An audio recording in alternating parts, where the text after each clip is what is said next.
Sénégal nag dëkk bu neex a neex a neex a neex Sénégal dëkk bu neex la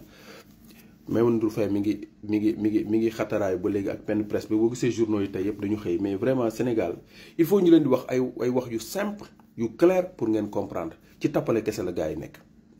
gis nga code de la presse bii nga xamante ni lii am nii code de la presse bi ñu wax leen ni leen méngoo leen ak code de la presse bi bu ngeen bëggee ñëw ñu état bi reconnaître leen boole leen ci ñi nga xamante ni ñoom la ñuy jox aide à la presse bi. président Ousmane Sonko nguur gi dañ ko jëlee ci 1 milliard 900 millions yóbbu ko ci 4 milliards maanaam ñeenti milliards la ñu war a séddale presse bi ci at bii ren maanaam li ko Macky Sall joxe woon ñi dañ ko doubler dañ ko tegale ko donc 4 milliards la ñu war a séddale. bu njëkk daaw 500 et quelque la ñu war ñoo xam te ne ay presse yu yaama neex ay tuur yu kenn xamul ñoo xam te ni daaw dem miin wax na ko wax bu leer nañ seen émission gis naa tey ji Malick Thiandoum di wax mais Malick Thiandoum dama yaakaar dafa fàttee li daaw dem miin waxoon wala boog dafay taytal wala boog gis naa ko mu wax comme li Mesere waxoon naan kuy fay impôt kuy nangam war nañu reconnaître mais vraiment booy toog ci télé àdduna di la seetaan del wax dëgg te yàlla tax del gëstu di soog a wax bul wax pour wax. bul wax pour wax rek gars yi jéemu ñoo xeex kenn ñii fi nekk ni ñu téye leen ñi ci ëpp nguuru Macky Sall ñoom ñoo ëppale woon ci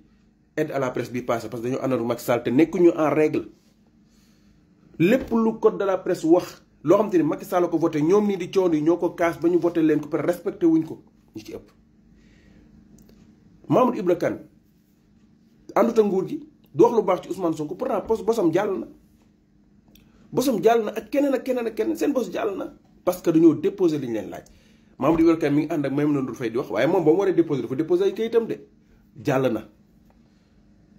mais Maimouna Ndour Faye est-ce que xam na ni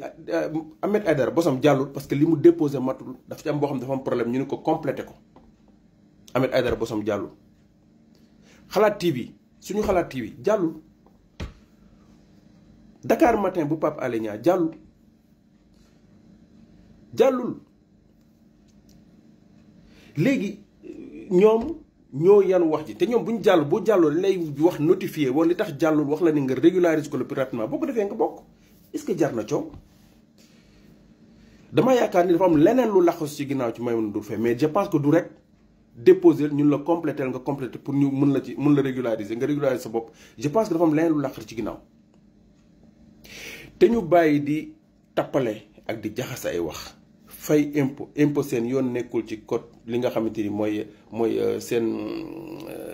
code de la presse yoonu impôt nekku ci impôt bu ñëwee day xool entreprise nga lii ngay gagné ci at mi ñu xool ci li ngay gagné ñun la da ngay fay lii impôt point.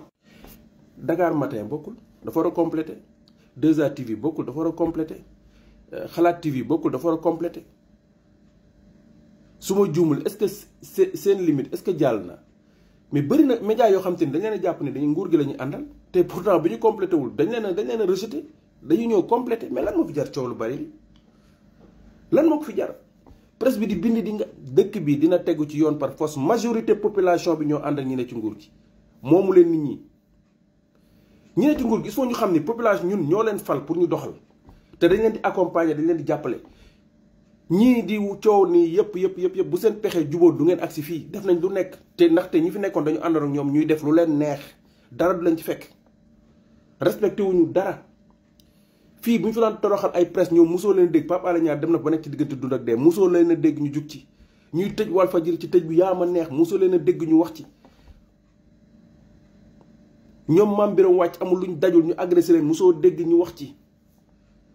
bu ñu laalee seen intérêt rek ngeen dégg leen ñuy coow am ay presse bu leen di jàppale loolu moo am ci dëkk bi affaire yaa ma neex mais loolu dafa jeex ñi ne ci nguur gi nañ xam ne askan wee leen